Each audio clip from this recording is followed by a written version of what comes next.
अस्सलाम वालेकुम स्टूडेंट्स, कैसे हैं आप लोग। आज जो है हमने हीट का नेक्स्ट लेक्चर स्टार्ट करना है। ठीक है, लास्ट क्लास में आप लोगों से जो बात हुई थी वो हमारी हीट और टेम्परेचर के डिफरेंस पे हुई थी, और इसके बाद हमने आज आगे बढ़ना था टेम्परेचर के स्केल्स पर। ठीक है, लास्ट क्लास में मैंने आपसे कहा था कि आप सब जो है वो टेम्परेचर के जो स्केल्स होते हैं उसके बारे में हल्की सी स्टडी करके आइएगा कि कितनी किस्म के स्केल्स हम पढ़ते हैं और उनकी कन्वर्जन क्या होती है। आज बेसिकली टॉपिक वही है मेरा, उसी कन्वर्जन के बारे में हम डिस्कस करना है। और फिर अगर उसकी कन्वर्जन हमने कर ली और टाइम बचा हमारे पास तो हम इंशाल्लाह आज अपने फर्स्ट टॉपिक जो है नेक्स्ट जो है वो लीनियर थर्मल एक्सपेंशन उसको भी जाएंगे। ठीक है, तो फर्स्ट ऑफ ऑल आपसे बात करेंगे कन्वर्जन ऑफ टेम्परेचर्स यूनिट्स।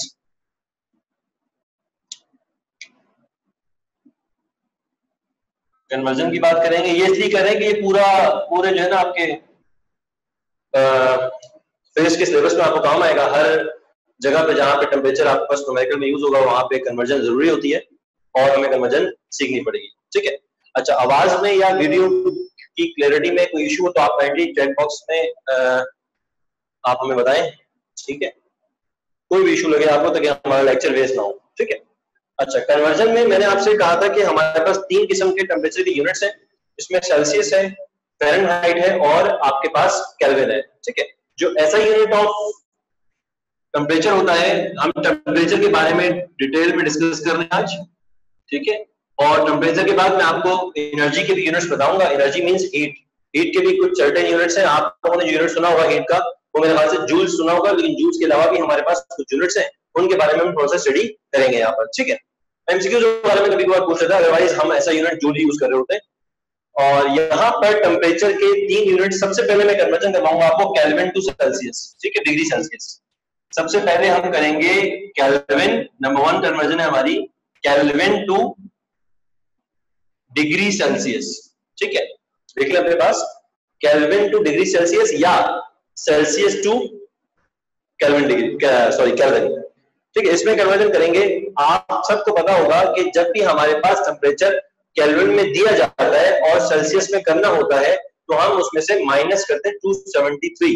ठीक है, अगर मैं यहाँ पे उसका फॉर्मूला लिखूं कि बेटा जब भी आपको केल्विन से सेल्सियस में जाना होगा तो फॉर्मूला लगेगा, सेल्सियस का आंसर तब आता है जब केल्विन के टेम्परेचर में से आप 273 माइनस करते हैं।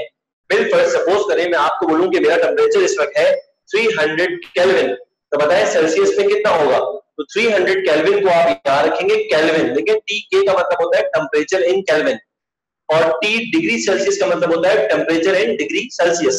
जब भी आपको केल्विन से सेल्सियस में जाना होगा तो आप केल्विन के टेम्परेचर में से 273 माइनस करेंगे और आप कहां आ जाएंगे, आप हमारे पास सेल्सियस में आ जाएंगे। इसकी एग्जांपल भी आप क्या करवाना चाहूंगा आपको ताकि आप इसको कॉपी करते जाए अपनी नोटबुक्स में और आपको ये समझ में आती जाए। ठीक है, फॉर एग्जांपल मैं आपसे सवाल कर रहा हूं कि बताएं 300 केल्विन, सवाल मेरा क्या है, 300 केल्विन कितने सेल्सियस के बराबर है। तो याद रखें जब आपसे पूछा जा रहा है कि केल्विन से सेल्सियस में जाना है तो आपने सिंपल जो है केल्विन के टेम्परेचर में से माइनस कर देना है 273, और जैसे ही आप 273 माइनस करेंगे तो आपका आंसर आ जाएगा डिग्री सेल्सियस के अंदर, विच इज 27 डिग्री सेल्सियस। तो आपने देखा जब भी किसी केल्विन के टेम्परेचर को सेल्सियस में आपको लेके आना हो तो आप क्या करते हैं, आप हमेशा उसमें से 273 को माइनस करते हैं। ठीक है, and after subtracting 273 from the given kelvin temperature you will get the answer in degree Celsius. ठीक है, यहां तक बात होगी हमारी conversion from kelvin to Celsius. और अब बात करनी है बिल्कुल इसके अपोजिट, और बहुत से समझदार बच्चों को समझ में आ गई होगी कि अगर सेल्सियस टू केल्विन जाना हुआ तो हम क्या करेंगे। ठीक है, सिंपल है बहुत, इसी की एग्जांपल दूंगा मैं आपको। 27 डिग्री सेल्सियस को अगर केल्विन में करना हो तो हम 273 को ऐड कर लेंगे। तो बेसिकली फॉर्मूला बनता है कि अगर आपको केल्विन के अंदर टेम्परेचर चाहिए और सेल्सियस में गिवन है तो सेल्सियस में आप 273 प्लस करोगे तो आपका टेम्परेचर किस में आ जाएगा, केल्विन में आ जाएगा। तो जो दो फॉर्मूले बताए मैंने आपको, पहला फॉर्मूला उसमें ये है और दूसरा फॉर्मूला उसमें ये है। एक समझदार बच्चे के लिए ये दोनों फॉर्मूले एक ही हैं। वो कहता है कि सर मैं इनमें से एक याद करूंगा, और मोस्टली बच्चे इस फॉर्मूले को याद करते हैं। बोलते हैं जब भी हमें सेल्सियस में गिवन होगा टेम्परेचर, जब भी हमारे पास टेम्परेचर सेल्सियस में होगा या सेंटीग्रेड में होगा, तो हम उसमें 273 ऐड करेंगे तो वो हमारे पास केल्विन में आ जाएगा। ठीक है, और अगर हमें केल्विन में गिवन होगा तो यहाँ 273 प्लस हो रहे हैं, जब यहाँ पे लेके आऊंगा तो इसी तरह ये फॉर्मूला बन जाएगा और केल्विन में से 273 माइनस हो जाएगा। ठीक है बच्चों, ये दो फॉर्मूले हैं जो kelvin to Celsius, Celsius to kelvin conversion के लिए जो है यूज किए जाते हैं। अच्छा, अब आपको एग्जांपल भी दे देते हैं, और एग्जांपल वही दूंगा जो मैंने थोड़ी देर पहले सॉल्व किया है। मेरे पास आंसर आया डिग्री सेल्सियस में, जो कि आया है 27 डिग्री। ठीक है, 27 डिग्री हमारे पास आंसर आ चुका है। ठीक है, और 27 डिग्री के अंदर आप देख सकते हैं, अगर मैं इसको दोबारा केल्विन में करना चाहूं तो मेरा सवाल क्या लिखा आएगा कि हाउ मेनी 27 डिग्री सेल्सियस को कन्वर्ट करेंगे आप केल्विन के अंदर, तो बताएं क्या आंसर होगा। तो देखिए बच्चों, जब भी डिग्री सेल्सियस को केल्विन में कन्वर्ट किया जाता है तो फॉर्मूला यूज किया जाता है केल्विन का। केल्विन बराबर होता है डिग्री सेल्सियस वाले टेम्परेचर प्लस 273। तो आप ये देखेंगे जैसे ही इसको ऐड करेंगे तो आपका आंसर बन जाएगा 300 केल्विन। तो इस वक्त बोर्ड पे मैंने दो कन्वर्जन लिखी हुई है, आप सबको नजर आ रही होंगी। ठीक है, आप चाहे तो कॉपी कर लें, इसका स्क्रीनशॉट ले लें, मर्जी आपकी। कोई सवाल है तो काइंडली रेज करें कि केल्विन टू सेल्सियस और सेल्सियस टू केल्विन मैंने आपको समझाया कि कैसे जाया जाता है। ठीक है, कोई भी सवाल आपको तो आप काइंडली रेज करें, अपना हैंड रेज कर सकते हैं, या आप मुझे जो है चैट बॉक्स में भी पूछ सकते हैं कि सर ये वाली बात हमें समझ में नहीं आई है। ठीक है,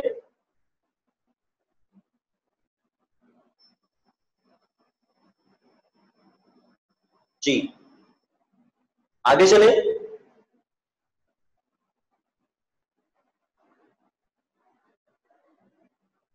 ये कन्वर्जन हो गई हमारी क्या कहते हैं केल्विन टू सेल्सियस की। अब मैं नेक्स्ट कन्वर्जन आपको बताने जा रहा हूं, which is from Fahrenheit to Celsius और Celsius to Fahrenheit। ठीक है, नंबर 2 3 कन्वर्जन कहते हैं इसको। दो फॉर्मूले हम ऑलरेडी लिख चुके हैं, एक फॉर्मूला है केल्विन टू सेल्सियस का, एक फॉर्मूला है सेल्सियस टू केल्विन का। अब जो फॉर्मूला बता रहे हैं आपको वो है Celsius, degree Celsius two degree Fahrenheit. देखिए ये दोनों डिग्रीज के अंदर पाए जाते हैं।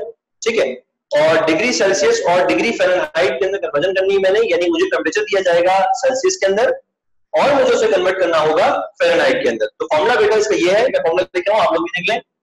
TF, देखिए जिसमें कन्वर्ट करना होता है ना वो यहाँ पर होता है। जैसे इसको हमें कन्वर्ट करना है सेल्सियस में तो फॉर्मूला सेल्सियस का है, यहां हमें कन्वर्ट करना है केल्विन में तो फॉर्मूला केल्विन का है। ठीक है, इसी तरीके से यहां हमें कन्वर्ट करना है सेल्सियस को फ़ारेनहाइट में, तो हम फॉर्मूला यूज करेंगे फ़ारेनहाइट का।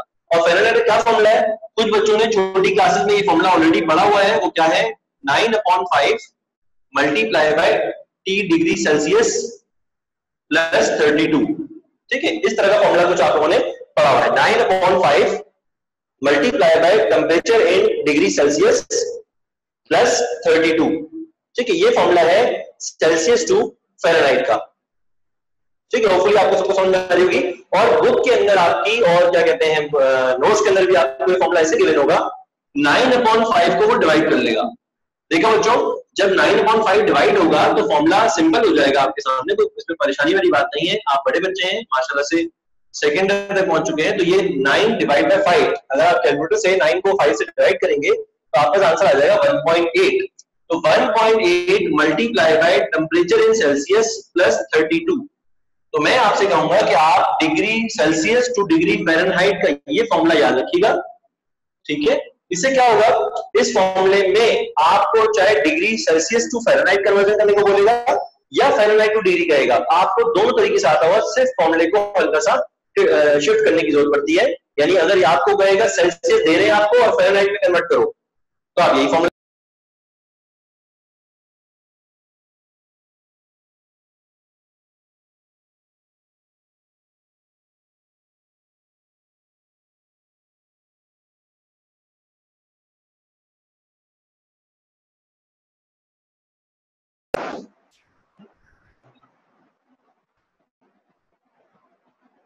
जी जी बेटा, आवाज आ रही है मेरी? ठीक है, मैं बता रहा था कि आपको अगर सेल्सियस में टेम्परेचर गिवन होगा और कहा जाएगा फ़ारेनहाइट में कन्वर्ट करें, तो आप सेल्सियस में यहां पुट करेंगे टेम्परेचर और सॉल्व करके डायरेक्ट आपका आंसर फ़ारेनहाइट में आ जाएगा। मैं भी आपको एग्जांपल करके दिखाऊंगा तो आपको समझ में आएगा। अच्छा, ठीक है। इसके अलावा अगर आपसे वो ये बोले कि बेटा मैं आपको दे रहा हूं फ़ारेनहाइट में, और फ़ारेनहाइट में देने के बाद आपसे ये एक्सपेक्ट करें कि आप सेल्सियस में कन्वर्ट करके बताएं, तो आप फ़ारेनहाइट की वैल्यू को यहां रखेंगे, ठीक है। 32 या प्लस है, इस साइड का आगे माइनस हो जाएगा, 1.8 का मल्टीप्लाई नीचे आके डिवाइड हो जाएगा, तो फिर हमारा आंसर क्या आ जाएगा, डिग्री सेल्सियस में हमारा आंसर आ जाएगा। ठीक है, मैं दोनों चीजें आपको करके बताऊंगा, आप बेफिक्र हो जाएं, आपको टेंशन लेने की जरूरत नहीं है। यहाँ पर मैं दोनों की एग्जांपल करवाऊंगा आपको। आइए इसकी एग्जांपल करते हैं। इस वक्त मेरा टारगेट क्या है, सेल्सियस टू फ़ारेनहाइट, यानी हमें सेल्सियस में टेम्परेचर गिवन होगा और सेल्सियस का गिवन टेम्परेचर हम फ़ारेनहाइट में कन्वर्ट करेंगे। ठीक है, आइए सेल्सियस में हम लेते हैं कोई ना कोई टेम्परेचर, आप लोग चाहे तो आप लोग अपनी मर्जी से ले लें, मैं यहाँ अपनी मर्जी से ले लेता हूँ। मुझे गिवन है फॉर एग्जांपल मैं कहता हूँ 30 डिग्री सेल्सियस, ठीक है, या बल्कि मैं ये लेता हूँ 10 डिग्री सेल्सियस। ठीक है, मैंने टेम्परेचर लिया है सेल्सियस के अंदर विच इज 10 डिग्री सेल्सियस, और मैंने कहा कि इसे कन्वर्ट करना है फ्रॉम सेल्सियस टू फ़ारेनहाइट। तो अब मुझे फ़ारेनहाइट का फॉर्मूला यूज करना पड़ेगा, और फ़ारेनहाइट का फॉर्मूला क्या है बच्चों, फ़ारेनहाइट का फॉर्मूला है 1.8 multiply by temperature in degree Celsius. ठीक है, temperature in degree Celsius plus 32। अब क्या करूंगा मैं, देखिए जरा बोर्ड पर, मैं करूंगा कि इसे सॉल्व करना पड़ेगा मुझे। 1.8 multiply by temperature in Celsius क्या गिवन है मुझे, 10 डिग्री सेल्सियस। ठीक है, 1.8 मल्टीप्लाई बाय 10 प्लस 32। अब आप लोगों के पास कैलकुलेटर है, आप कैलकुलेटर से कैलकुलेट कर लें, तो आप ये देखेंगे कि 1.8 मल्टीप्लाई बाय 10 का मतलब हो गया 18। ठीक है, 1.8 मल्टीप्लाई बाय 10 इज 18, और 18 को जब आप 32 में प्लस करवाएंगे तो आपका आंसर क्या आ जाएगा, आई थिंक 50 डिग्री फ़ारेनहाइट। बच्चों आपने देखा कि मैंने क्या किया, सेल्सियस में मुझे टेम्परेचर गिवन था और मैंने सेल्सियस के टेम्परेचर को अपने फॉर्मूले में इंसर्ट करवाया, और इंसर्ट करवाते ही जब मैंने इसको सॉल्व किया तो मेरा आंसर फ़ारेनहाइट में 50 आ गया। बाकी लोग भी कंफर्म कर ले कि उनका 50 आ रहा है या नहीं आ रहा, तो अच्छा हो जाएगा आप लोगों के लिए। ठीक है, 32 प्लस 18 हमारे पास जो है वो 50 होता है। ठीक है, यहां तक क्लियर आप लोगों को। ये मैंने क्या किया है, ये मैंने किया है सेल्सियस टू फ़ारेनहाइट, सॉरी हाँ, सेल्सियस टू फ़ारेनहाइट। अब आपके सामने एक एग्जांपल और भी करेंगे जिसमें हम करेंगे फ़ारेनहाइट टू सेल्सियस, और उसका फॉर्मूला भी आपके सामने बनाऊंगा मैं, और उसी फॉर्मूले से बनाऊंगा। देखिए ये फॉर्मूला बहुत इंपॉर्टेंट है। ठीक है, हमने भी अपनी इंटर की लाइफ में से दो फॉर्मूले याद किए थे, एक ये वाला मैंने बताया आपको और एक ये वाला। ये दो फॉर्मूले करें, अक्सर बच्चे करते हैं 6-6 फॉर्मूले करते हैं, भाई इसको इससे कन्वर्ट करेंगे, उसको इसमें कन्वर्ट करेंगे, फॉर्मूले पर याद करके बच्चा खुद ही कंफ्यूज हो जाता है। तो आप चूंकि अच्छे बच्चे सारे, तो आप लोग इस बात का ख्याल रखेंगे कि आपने ज्यादा से ज्यादा रटा नहीं आना, आपने ज्यादा से ज्यादा फॉर्मूले याद करके कोई आपने बड़ा काम नहीं करना, आपने स्मार्ट वर्क करना है, कम से कम फॉर्मूले आपने मेमोराइज करने और उनमें से ज्यादा काम निकालना सीखना है। ठीक है, जैसे इस फॉर्मूले से आप दोनों कन्वर्जन कर सकते हैं, इस फॉर्मूले से भी आप Celsius to Fahrenheit, Fahrenheit to Celsius दोनों कर सकते हैं। ठीक है, मैं आपको चूंकि बुक में मेंशन है फॉर्मूले, तो मैं आपको फॉर्मूले से बताऊंगा, लेकिन आप चूंकि समझदार बच्चे हैं तो आपको समझ में आ रहा है कि सर जो आप दूसरा फॉर्मूला बनाने लगे ना, वो आप इसी में से बना रहे होंगे। डेफिनेटली मैं इसी में से बनाऊंगा, अभी आप देखेंगे कि फॉर्मूला हम कैसे इसको सेलेक्ट करते हैं। आइए मैं ये रख कर रहा हूं और आपको आगे लेके चलेंगे यहाँ पर। ठीक है, जो बच्चे कॉपी करें नोटबुक में अच्छी बात है, साथ साथ कॉपी करते जाएं, क्योंकि ये चीजें आपको फिर बाद में नहीं मिल सकेंगी। आइए अब मैं फोर्थ कन्वर्जन है मेरी, और फोर्थ कन्वर्जन को मैं कह रहा हूं कि ये कन्वर्जन है हमारी degree Fahrenheit to degree Celsius और सेंटीग्रेड। ठीक है, इसके लिए फॉर्मूला मैंने यहां से बनाना है। देखिए, इसके लिए फॉर्मूला मैंने यहां से बनाना है। अगर मुझे कन्वर्ट करना है डिग्री सेल्सियस के अंदर, तो मुझे इस फॉर्मूले से डिग्री सेल्सियस को अलग करना होगा, और अगर मैं यहाँ इधर टीसी यानी टेम्परेचर इन डिग्री सेल्सियस को अलग करना चाह रहा हूं, तो आप देखिए फॉर्मूला ये बनेगा TF in temperature in Fahrenheit में से -32। क्या हुआ, देखिए बोर्ड पर गौर से, 32 या प्लस था, यहां जाकर 32 माइनस हो गया, जो कि मैंने यहां रिप्रेजेंट किया। देखें, TF में से 32 माइनस हो गया, और जो 1.8 लगा हुआ था TC के साथ मल्टीप्लाई हो रहा था, वो चूंकि मल्टीप्लाई हो रहा है, वहां जाकर वो क्या हो जाएगा, डिवाइड हो जाएगा। देखिए बच्चों, ये हो गया डिवाइड। समझ में आ रही है आप लोगों को?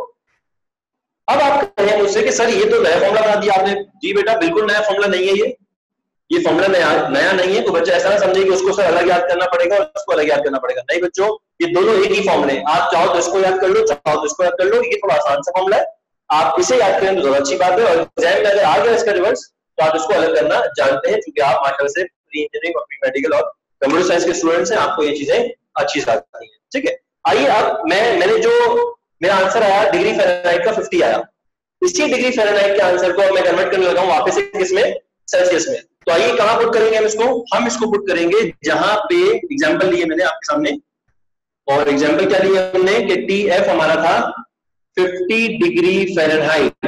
ये रहा, मैं इस 50 डिग्री फ़ारेनहाइट को वापस से कन्वर्ट करने लगा हूं डिग्री सेल्सियस के अंदर। तो देखिए फॉर्मूला पर लिखा हुआ है, मैंने सिर्फ पुट करना है डिग्री सेल्सियस बराबर है degree Fahrenheit minus 32 divide by 1.8। तो चूंकि आपके पास कैलकुलेटर है, आप इसको डायरेक्ट सॉल्व करके बता देंगे मुझे, तो आपका आंसर आ रहा होगा 50 minus 32 is 18 and 18 divide by 1.8 is 10 degree Celsius. तो आपने बच्चों देखा कि मैंने 10 डिग्री सेल्सियस दिया था और वो कन्वर्ट कर दिया था फ़ारेनहाइट में, जो 50 डिग्री फ़ारेनहाइट आया। और जब 50 डिग्री फ़ारेनहाइट को मैंने फ़ारेनहाइट के फॉर्मूले रखा तो हमारे पास सेल्सियस का आंसर आया which is 10 degree Celsius. This is how हमने समझ लिया कि किस तरह हम केल्विन और सेल्सियस को कन्वर्ट करेंगे और किस तरह हम सेल्सियस और फ़ारेनहाइट को कन्वर्ट करेंगे। ठीक है, यहां तक अगर किसी बच्चे को कोई क्यूरी है तो काइंडली रेज करें और अपना क्वेश्चन चैट बॉक्स में हमें हमसे पूछ सकता है। ठीक है, अच्छा ये सब करवाने के बाद बच्चा ये सवाल करता है टीचर से अक्सर कि सर आपने केल्विन टू सेल्सियस बता दिया, सेल्सियस टू फ़ारेनहाइट बता दिया, ठीक है, अब केल्विन से फ़ारेनहाइट कौन बताएगा?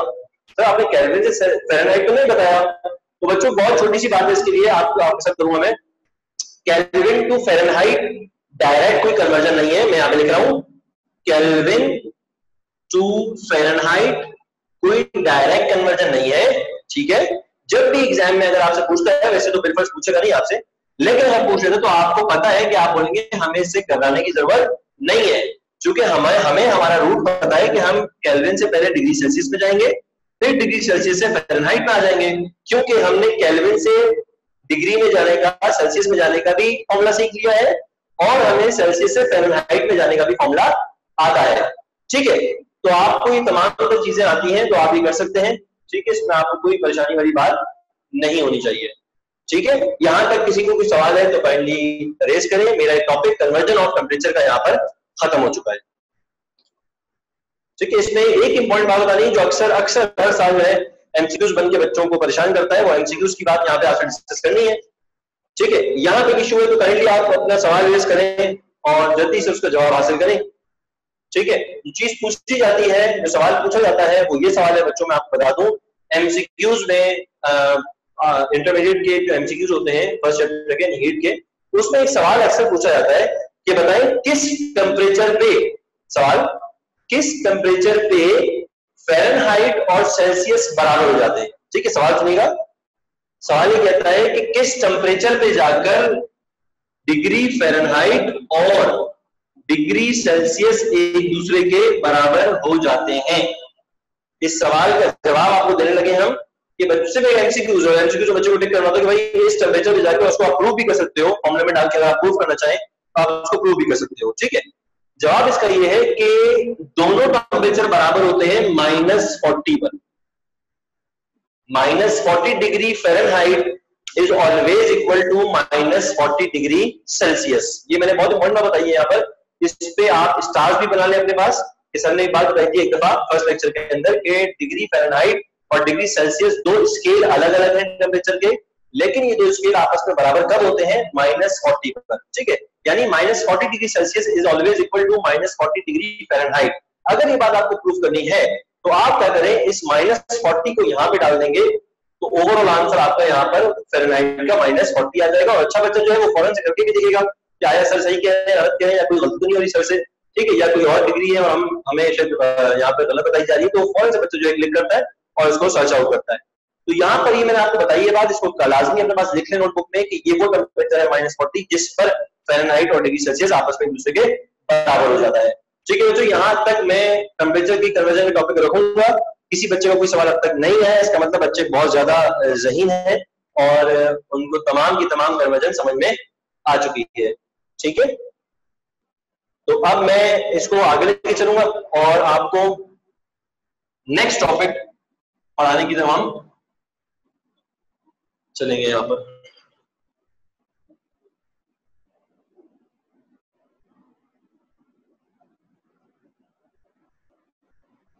जी, तो हमारा नेक्स्ट टॉपिक है थर्मल एक्सपेंशन। ठीक है बच्चों, हमारा नेक्स्ट टॉपिक है थर्मल एक्सपेंशन। ठीक है,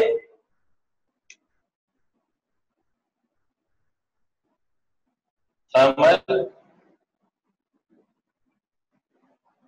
एक्सपेंशन। अच्छा, थर्मल एक्सपेंशन में आने से पहले मैंने आपसे कहा था कि मैं आपको कुछ एनर्जी की यूनिट्स बताऊंगा। तो आइए कुछ स्क्रीन शेयर करते हैं आपके साथ और आप सब उसमें देखें और उसको चाहे तो स्क्रीनशॉट भी ले अपने पास और लिख भी ले अपने नोटबुक में कि एनर्जी के कितने कितने यूनिट होते हैं डिफरेंट डिफरेंट आपके पास सिस्टम्स के अंदर। मैं आपके साथ एक स्क्रीन शेयर करने जा रहा हूं और वो स्क्रीन देखें आप, ये स्क्रीन। ठीक है, बेसिकली ये जी देखिए, सबसे पहले इन्होंने चैप्टर नंबर 1 हीट है हमारे पास और इसमें इन्होंने हीट की डेफिनेशन पहले बताई गई है। ठीक है, उसके बाद ये सब मैं चीजें आपको बता चुका हूं। यूनिट पे आए तो ये बता रहा है कि एसआई यूनिट, ठीक है, ये बता रहा है यहाँ पर its SI unit is joule and other units are calorie, kilowatt hour, erg and BTU.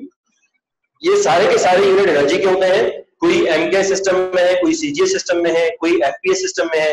ठीक है, कोई ब्रिटिश वाले यूज कर रहे हैं, कोई पावर के लिए यूज किया जाता है, कोई इलेक्ट्रिकल एनर्जी के लिए यूज किया जाता है। लेकिन हमारे पास जो एसआई सिस्टम यानी सिस्टम इंटरनेशनल यूनिट्स जो है उसके अंदर एनर्जी का यूनिट सिर्फ और सिर्फ जूल्स है।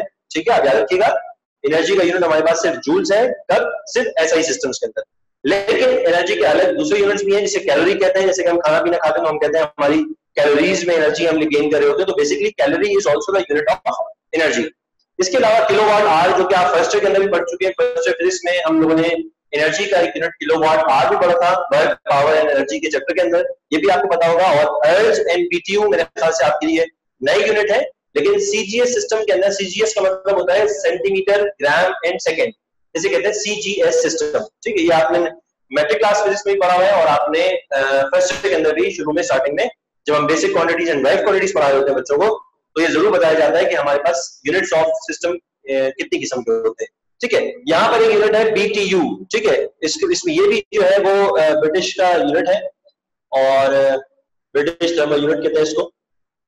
अब आप देख सकते हैं इसकी कन्वर्जन, इसकी जो बात करते हैं याद याद कर लें, चूंकि अक्सर एमसीक्यूज में ये चीज पूछी जाती है कि बताएं 1 कैलोरी बराबर किसके होता है। तो आपको पता होना चाहिए कि 1 कैलोरी बराबर होता है 4.2 जूल्स के। और आप देखेंगे अपने पास से पास 20 या 25 है तो उसमें ये वाला एमसीक्यूज खास तौर पे कैलोरी वाला ये बहुत दफा पूछा गया कि 1 calorie is equal to how many joules. ये 3-4 ऑप्शन दिए जाते हैं तो आपको पता होना चाहिए कि 1 कैलोरी बराबर होती है 4.2 जूल्स के। ठीक है, इसी तरह 1 अर्ज बताया हुआ है आपको, 1 बीटीयू बताया गया है और 1 किलोवाट आवर तो आपको पता ही है बेशक, क्योंकि आपने फर्स्ट ईयर में पढ़ा है कि 1 किलोवाट आवर बराबर होता है 3.6 10 टू पावर 6 जूल्स के।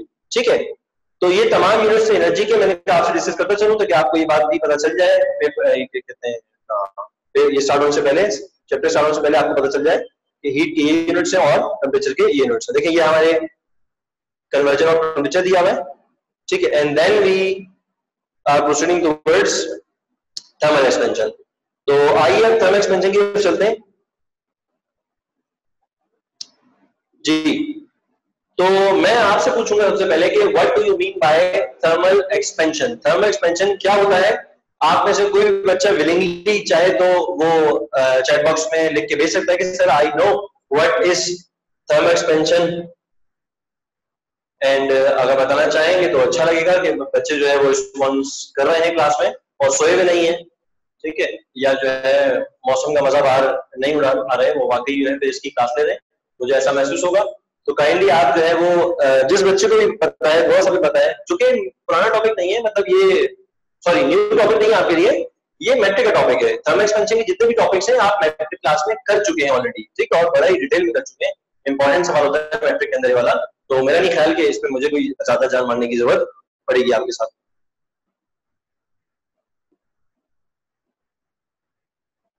थर्मल एक्सपेंशन के नाम में इसका आंसर है कि थर्मल एक्सपेंशन यानी हीट की वजह से जो कोई भी चीज एक्सपेंड होती है हीट की वजह से, किसी भी चीज का एक्सपेंड होना कहलाता है thermal expansion.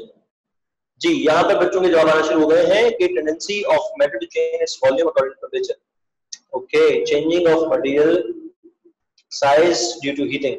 Good. Thermal expansion is a property in which an object expands when it comes in contact with heat. ठीक है, आप सब बच्चों के वेरी गुड, आपके रिस्पॉन्स के लिए थैंक यू, आपने रिस्पॉन्स किया और बाकी बच्चे जो है वो फेस लेक्चर बड़े ही ध्यान से ले रहे हैं।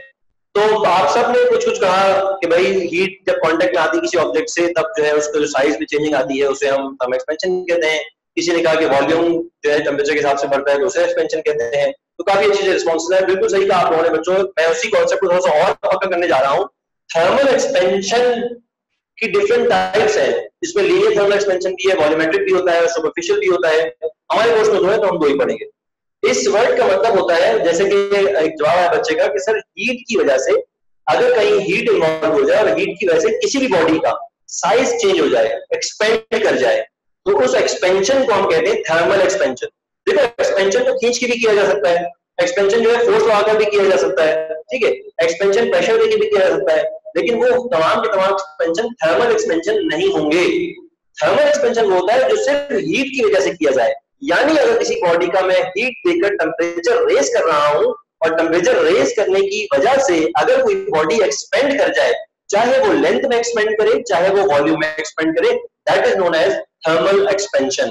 ठीक है, होपफुली कि आपको ये बात क्लियर हो गई होगी कि जब भी किसी बॉडी को हीट अप करेंगे और उस बॉडी का टेम्परेचर चेंज होगा, जाहिर सी बात है जब हीट अप किया जाता है इस चीज को तो उस बॉडी का टेम्परेचर चेंज होता है और चेंज ऑफ टेम्परेचर की वजह से बॉडी एक्सपेंड करेगी। ठीक है, अब बॉडी किस तरह एक्सपेंड करेगी वो उसकी फर्दर टाइप्स है, ठीक है, वो मैं आपको भी बताऊंगा। यहां तक मैंने बात क्लियर कर दी कि थर्मल एक्सपेंशन क्या होता है, तो हीट की वजह से किसी बॉडी पे किया जाने वाला या हो जाने वाला एक्सपेंशन हमारे पास थर्मल एक्सपेंशन कहलाता है। ठीक है, अब आगे बढ़ते हैं। इसमें कितनी टाइप की एक्सपेंशन है? पहला एक्सपेंशन आपको पढ़ाने जा रहा हूं मैं, which is linear thermal expansion. Linear thermal expansion, देखो बच्चों अभी हमने इसका जिक्र कर रहे थे हम कि हीट की वजह से अगर कोई बॉडी एक्सपेंड करेगी तो वो थर्मल एक्सपेंशन कहलाएगा। अब अगर हीट की वजह से बॉडी लेंथ में एक्सपेंड करती है, समझना इस बात को, बॉडी अगर एक डायमेंशन में एक्सपेंड करती है, लीनियर का मतलब होता है इन ए स्ट्रेट लाइन। लीनियर का मतलब आप लोगों को पता है, आप सेकंड के स्टूडेंट हैं और आपको पता है लीनियर मोशन क्या होता है, जो कि स्ट्रेट पाथ पे होता है, जो कि सीधा होता है, इसे हम लीनियर कहते हैं। तो बेसिकली वो कह रहे हैं किसी भी बॉडी में अगर लीनियर मतलब वन डायमेंशन, किसी भी बॉडी को हीट करने पे उसकी एक डायमेंशन में चेंज आ जाए, लेंथ में चेंज आ जाए। बहुत आसान अल्फाज में क्या बोलोगे आप? सर लेंथ में चेंज आ जाए। आपको उतना बता रहे कि वन डायमेंशन और लीनियर और सीधी तरह से ऐसे ना बताएं, आपसे कहें लेंथ में चेंज आ जाए, बिल्कुल सही कहेंगे आप। इसे लीनियर थर्मल एक्सपेंशन का मतलब होता है किसी भी बॉडी को हीट करने पे अगर सिर्फ उसकी लेंथ एक्सपेंड हो रही है, पूरा वॉल्यूम एक्सपेंड नहीं हो रहा, सिर्फ लेंथ एक्सपेंड हो रही है। फॉर एग्जांपल इस मार्कर की एग्जांपल लेते हैं, ये मार्कर था 30 डिग्री सेल्सियस पे, मैंने इसको हीट किया, हीट करके मैं इसको ले गया 70 डिग्री सेल्सियस पे, तो 70 के आने के बाद मैंने देखा इसकी लेंथ हल्की सी बढ़ गई, वॉल्यूम पूरा नहीं बढ़ा। अगर वॉल्यूम बढ़ जाएगा तो ये लीनियर थर्मल एक्सपेंशन नहीं होगा, ये बन जाएगा वॉल्यूमेट्रिक थर्मल एक्सपेंशन। यही तो एक्सपेंशन हमारे कोर्स में और हमने इसको पूरा खत्म करना है विद डेरिवेशन। ठीक है, सबसे पहले आपको बता रहा हूँ लीनियर थर्मल एक्सपेंशन क्या होता है। इसकी डेफिनेशन आप क्या लिखेंगे? ये लिखेंगे कि जब भी किसी बॉडी को हीट किया जाए और ड्यू टू दैट हीट या due to that increase in temperature उस बॉडी की लेंथ में चेंज आ जाए, यानी लेंथ एक्सपेंड कर जाए, तो that expansion is known as linear thermal expansion. ठीक है, होपफुली आपको ये वाली बात क्लियर हो गई होगी कि लीनियर थर्मल एक्सपेंशन किसे कहते हैं। Increase in length due to heat, मैं शॉर्ट वर्डिंग में लिख रहा हूं ताकि आपको समझ आ सके। इंक्रीज का मतलब क्या हुआ? एक्सपेंशन। ठीक है, इंक्रीज इन लेंथ, ये डेफिनेशन आपको कॉपी करके नहीं आनी है, आप नोट से याद करेंगे, बकायदा अच्छी और टर्मिनोलॉजी उसमें यूज की जाएगी, आप वो यूज करेंगे, लेकिन मैं आपको चूंकि आइडिया दे रहा हूं तो मैं बोर्ड पे शॉर्ट वर्डिंग्स में एक कॉन्सेप्ट यहाँ पे प्रोजेक्ट कर रहा हूं ताकि आपको समझ आ सके। लीनियर थर्मल एक्सपेंशन का मतलब होता है increase in length due to, अब increase in length of a body due to heat और rising the temperature, due to heat और राइजिंग द टेम्परेचर आपके पास अगर किसी बॉडी की लेंथ बढ़ जाए तो वो लीनियर थर्मल एक्सपेंशन कहलाती है। ठीक हो गई बात? अच्छा, अब हमने बॉडी को ये देखना है, टाइम हमारे पास कम है और मैटर हमारे पास बहुत ज्यादा है। ठीक है, तो हम जितना आज हो सकेगा उसको ज्यादा रोकेंगे, लेकिन इंशाल्लाह नेक्स्ट क्लास के अंदर हम इसको कंप्लीटली जरूर करेंगे। आप ये देखें फिगर बनाने फॉर्मेट अपने पास, ठीक है, जो भी काम मैं कर रहा हूँ आप साथ साथ करते जाइए, क्योंकि आपको अंदाजा हो जाए कि हम क्या कर रहे हैं। देखिए बच्चों, ये एक लेंथ है, इसका नाम है L1। L1 ये लेंथ है, कब है? टेम्परेचर T1 पे। T1 मतलब जो पहला टेम्परेचर था बॉडी का, उस पे लेंथ बॉडी की L1 है। अब मैंने बॉडी को का टेम्परेचर मैं T2 पे ले आया, तो T2 पे लाने की वजह से मेरी बॉडी की लेंथ बन गई L2। आप समझ रहे हैं मेरी बात? इसे कहते हैं लीनियर थर्मल एक्सपेंशन। किसी भी बॉडी की लेंथ जो भी है, इनिशियली L1 है, इनिशियली का मतलब है टेम्परेचर T1 पे, इनिशियल टेम्परेचर पे। जैसे ही मैंने टेम्परेचर को चेंज करके T2 पे ले आया, मैं टेम्परेचर को बढ़ा दिया मैंने, तो क्या हुआ? लेंथ मेरी हल्की सी इंक्रीज कर गई। तो ये इंक्रीज इन लेंथ क्या हुआ? मेरा लीनियर थर्मल एक्सपेंशन हुआ। और आपसे अगर मैं पूछूं कि बच्चों बताएं ये क्या हुआ, जो ये लेंथ आई है मेरे पास यहां से लेके यहां तक, जो ये लेंथ आई है, अगर मैं आपसे पूछूं बेटा ये क्या है, तो आप मुझे पता है, आप सब मुझे बताएंगे कि सर ये जो लेंथ है ये है डेल्टा एल। डेल्टा एल का मतलब होता है चेंज इन लेंथ, ठीक है। और चेंज इन लेंथ को अगर आप कंप्लीट फॉर्म में लिखे तो चेंज इन लेंथ बराबर होता है बच्चों L2 माइनस L1। L2 का मतलब है final length minus initial length, और ये सब बच्चों को पता है। अगर मैं पूछूं कि फर्स्ट में आपने डेल्टा वी पढ़ा था, मतलब चेंज इन वेलोसिटी, तो आप सब कहेंगे सर VF माइनस वी आई था, यानी final speed minus initial speed को हम कहते हैं चेंज इन वेलोसिटी। तो किसी भी चीज का चेंज जब निकालते हैं हम, तो फाइनल को इनिशियल में से हम सब्ट्रैक्ट करते हैं, ठीक है। तो मैंने भी ये किया, फाइनल लेंथ मेरी L2 थी, और L2 में से जब L1 को माइनस किया डेल्टा L आया, and delta L is the change in length, जो कि बहुत मामूली सा होता है। ऐसा नहीं होगा, देखिए बच्चों, ऐसा कभी नहीं होगा बच्चा आज जो है मेरे लेक्चर से समझ जाए यार मैं स्मार्ट को हीट करूंगा तो मार्कर इतना बड़ा हो जाएगा।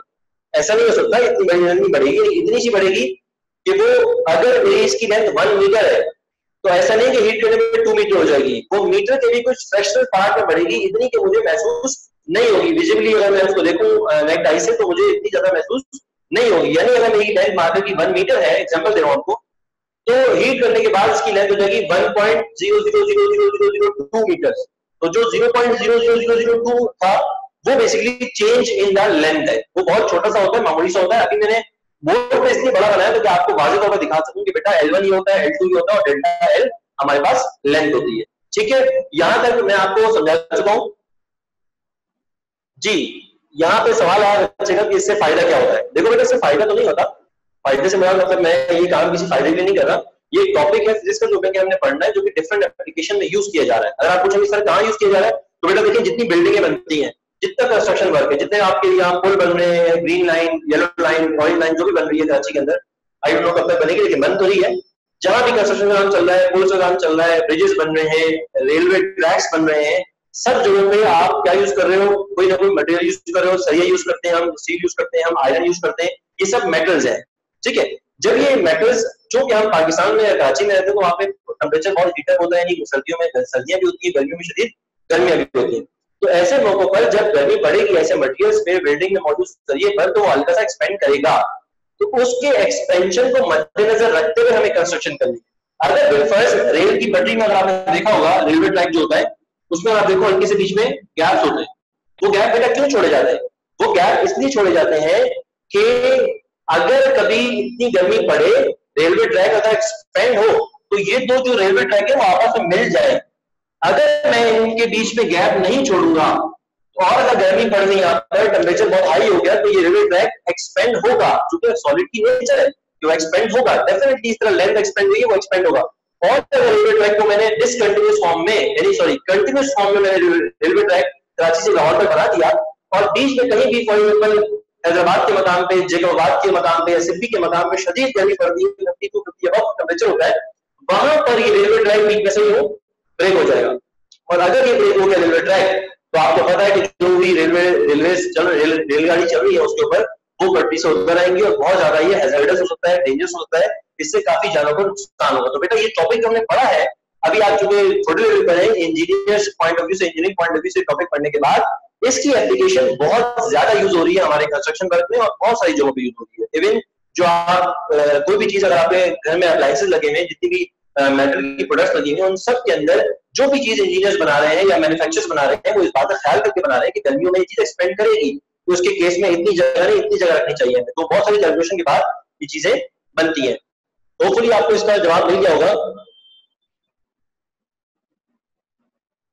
अच्छा, ये उन्होंने बताया कि why do we learn this if it has no noticeable difference. मेरा नोटिसेबल का मतलब है कि आप, जाहिर सी बात है, आपको समझ में आनी चाहिए बात कि अगर कोई ये बिल्डिंग है जिस रूम में मैं पढ़ा रहा हूँ आपको, ये अगर रूम का area for example 120 square yard है, तो अगर गर्मियों में ये 240 स्क्वायर यार्ड नहीं हो जाएगा, ठीक है, इतना बड़ा वॉल्यूम नहीं हो जाएगा, लेकिन इस 120 स्क्वायर यार्ड में जरूर 122 हो सकता है, ठीक है।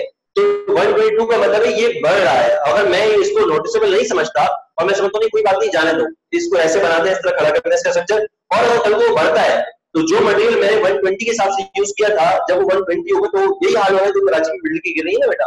कराची में अक्सर जो है आप सुनते हो न्यूज में कि यार बिल्डिंग गिर गई, 3 माले बिल्डिंग थी, गिर गई इतने साल के बाद। वो क्यों होती है? चूंकि उनमें वो इस चीज का ख्याल इंजीनियर्स नहीं कर रहे होते, उनकी कैलकुलेशन बिल्कुल परफेक्ट नहीं होती। तो ये जो इतनी चीज आती है ना, नोटिसेबल नहीं है चीज, वो नोटिसेबल नहीं चीज जो है आपको बाद में बहुत बड़ा नुकसान उठाना पड़ता है इन चीजों से, ठीक है। तो ये नोटिसेबल नहीं होती, लेकिन बहुत जगहों पे एप्लीकेशन में इनको इस्तेमाल किया जा रहा है। और अगर अभी तक ये नहीं पढ़ा जाता या इसको डिस्कवर नहीं किया जाता, तो अब तक साइंटिस्ट बहुत सारे नुकसान से दो चार हो चुके होते, ठीक है। तो इस चीज को हमने समझना है कि फिजिक्स में पढ़ी जाने वाली चीज हर चीज हमारे काम की है।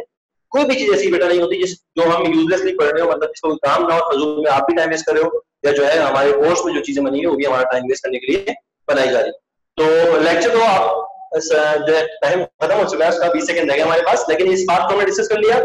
इंशाल्लाह आप इसको रीड करें। नोट्स आपके पास नहीं है, वो जिन्होंने ऑर्डर दिया मुझे, मैं बता दूं ये वाली बात, सिर्फ 5 बच्चों का हमारे पास ऑर्डर है अभी तक, तो उनकी नोट्स बुक बन जाएंगी इस क्या कहते हैं ट्यूजडे तक। उनको रिसीव करने के लिए हम बुला लेंगे। बाकी बच्चे जो नहीं दिए ऑर्डर, तो वो फिर जब देंगे तो उनकी नोटबुक्स आएंगी, ठीक है बेटा। अल्लाह हाफिज़। आज की क्लास यहीं रखते हैं हम, इंशाल्लाह नेक्स्ट क्लास में मिलेंगे आपसे। आप केमिस्ट्री क्लास में आपसे मिलते हैं।